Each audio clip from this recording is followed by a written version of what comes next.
ഗീതയിൽ ഒരു രഹസ്യം എന്നുള്ളത്, നമുക്ക് ഈ ഗീത കിട്ടിയത് ഗുരുകാരുണ്യമാണ്.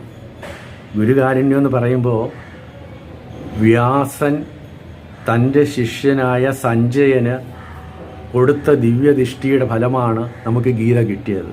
ഇപ്പോൾ അർജുനനെ നിമിത്തമാക്കി പറഞ്ഞുവെങ്കിലും ഗീത കേട്ടത് വേറെ രണ്ടുപേരൂടെ ഉണ്ട്.